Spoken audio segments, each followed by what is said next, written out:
Hi, my name is Kelly Casanova, and I taught a workshop on 11 o'clock, thank you, Bev and Pat, Sunday morning, and it was on spins and turns. If you have any questions, you can call me at 707-838-0388, or reach me by email at kellyc, as in Casanova, dancer at AOL.com, or at my website, kelly@kellydance.com.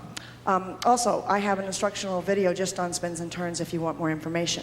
So today what we covered off is we started off with natural spins and turns, starting with a turn to the right on the right foot or a spin to the left on the left foot. We did a series of drills where we worked on collecting the feet and collecting the hands and settling the energy down into the floor, remembering to lead off by looking over our shoulder with the head, and then we set the foot and collect everything together, and then make sure we have a transition of pushing off for the next count. In this case, we went forward with the right foot. We did that drill over and over again, increasing it where we went from a quarter to a half to 3/4 to 1.5 rotations. The idea being that the energy input is into the prep, the energy release is into the spin, and that's why we get a very nice and relaxed ending off of it. Nothing is tense or pulled. And then we did the same thing going to the left, prepping to the right. We did our drills, working our way up, stepping on the left foot, which is our spin foot, and then breaking with the right foot, and then stepping on the left foot, either side, forward, or back as well.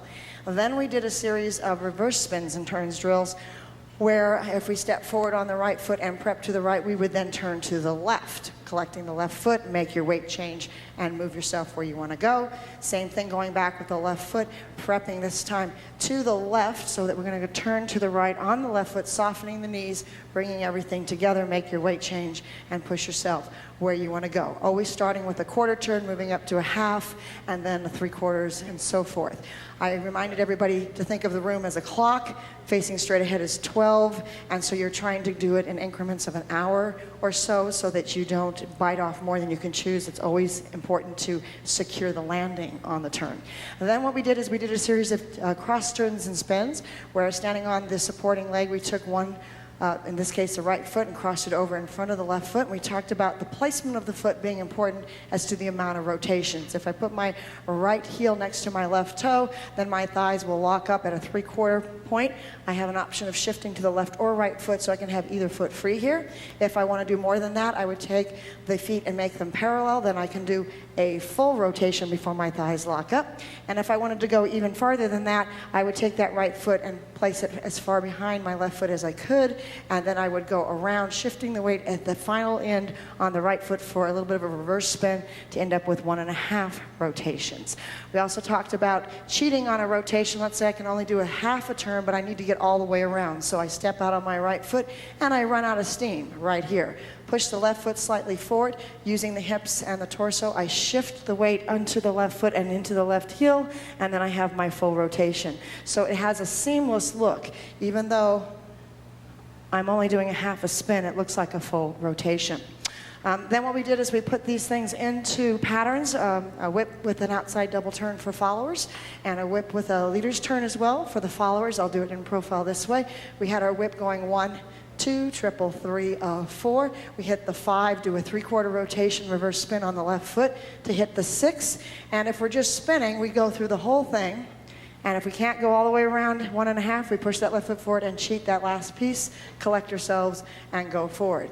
When we hit that 6, if we can't spin, then we can do a walking turn. Instead of a 7 and 8 rhythm, we syncopated it to be and 7, 8. So I hit the 6, do a half a rotation, face my leader, and another half a rotation, 7, and push myself back on 8, and then go in. The whole thing would look like this: 1, 2, triple, 3, 4, 5, 6, and 7, 8, and 1. For leaders, we did the same thing out of a whip.